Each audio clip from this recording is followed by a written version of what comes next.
Also in Mexico, where 2 youth activists remain locked up on robbery charges. As Clayton Kahn reports, the pair's relatives say authorities have invented those charges to silence the couple's message. Since November, Wendy Reyes has been relentless in demanding the freedom of her detained brother activist Brian Reyes and his partner Jacqueline Santana, a major shift from her previous attitude before what she says was their arbitrary arrest.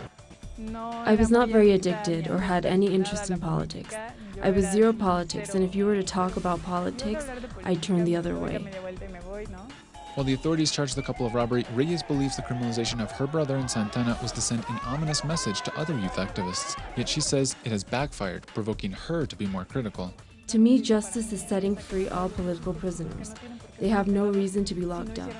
They did nothing but only raise their voice and say what they believe.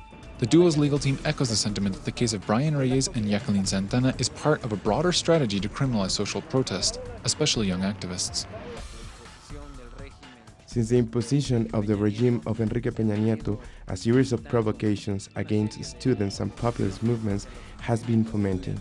The reality has been to criminalize social protests. The truth is that the right to protest in the Constitution has been destitute. Yet other analysts believe that this strategy is not necessarily so explicit. They argue that the use of widely practiced and embraced impunity reinforces the social order.